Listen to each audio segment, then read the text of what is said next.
everyone, we are from KLBF Group. We'll present our analysis and valuation of PT KB Pharma Tbk compared to PT Kimia Pharma Tbk. This is our members, Bella Felicia Indriani, Mentari Andini, and Nurul Rofifah Mursali. And this is our presentation's agenda. So, the highlight of our presentation is our group giving recommendation to buy KLBF because based on our valuation, market price of KLBF per December 31st, 2018 is underpriced. The market price in that time is 1,520 rupiah compared to our valuation that the price of KLBF should be within 1,709 to 1,803 rupiah. So KLBF is underpriced.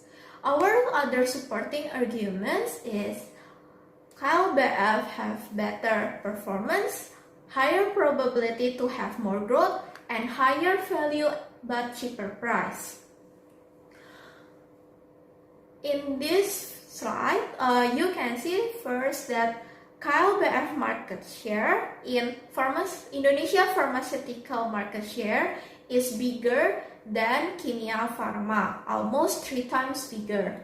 And then the ROE comparison between KLBF and Kimia Pharma showed that KLBF always have higher ROE compared to Kimia Pharma. Next, we will give the background of our industry with Nurul Rofifah. This section, I will try to explain the situation of the pharmaceutical industry and opportunity as well as the threat of this industry. For the strategy analysis, our group uses 2 models. There are Pastel and Porter 5 model. Generally, the pharmaceutical industry in Indonesia expected growth from Kementerian Perindustrian in 2018 to be around 6 to 7%. FEB Solution in 2020 categorized Indonesia as a high-risk, high-reward country in the pharmaceutical industry with big potential in commercial trade. And if you see from the life cycle graph, now pharmaceutical industry is in the part of the growth. With the Porter analysis, we conclude that the pharmaceutical industry is quite interesting that we can be seen from the threat of new entrants is low because the initial cost is very light, the technology needed is very expensive, and the cost of R&D is very high. Any company wants to enter this industry must have a strength in financing. Then bargaining power of buyers and the threats of buyer are still among. Actually, a low switching cost but hardly to shift buying habit from branded product to second-class pharmaceutical product or traditional medicine. And for the Pastel analysis, in the political side, pharmacy industry must be pay attention to this side because the implementation of the national health insurance in Indonesia in 2017 and the government of Indonesia plans to form a holding company for state-owned pharmaceutical company in Indonesia. This is really critical moment for the KAEF share price because it provides uncertainty of the state performance. In economy, the pharmaceutical sector is also very vulnerable to fluctuation in the value of rupiah against the dollar. It's because 90% of raw material are still dependent on import from other countries, and the social people are becoming more concerned about the healthy lifestyle in the technological development that occurs at this time will the production process more efficient and the environmental increase concern about environmentally process and product, and in the law as we know the pharmaceutical industry have high regulation, and from this analysis we can conclude that there is a possibility for stock of pharmacy industry can continue to be growth. Next, we move to financial analysis for Kimia Pharma and KLB Pharma. We display some charts here that might represent the financial condition for both companies. Here, from this financial analysis, actually we can say that KLB Pharma has a better performance than Kimia Pharma. We can see from the NOPAT margin ratio and also from the total asset turnover ratio that KLB Pharma has a greater value than Kimia Pharma. It can indicate that KLB Pharma can perform more efficient than Kimia Pharma because it can generate more revenue from its asset utilization and it can also generate more income from the sales.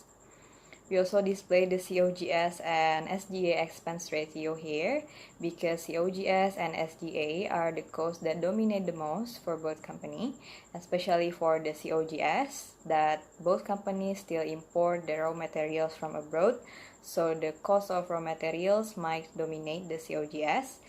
And for the SGA expense, actually, as we can see that Kimia Farma and KB Farma has quite similar in value. We also display here the last charts regarding the financial management. It's about the debt to capital ratio.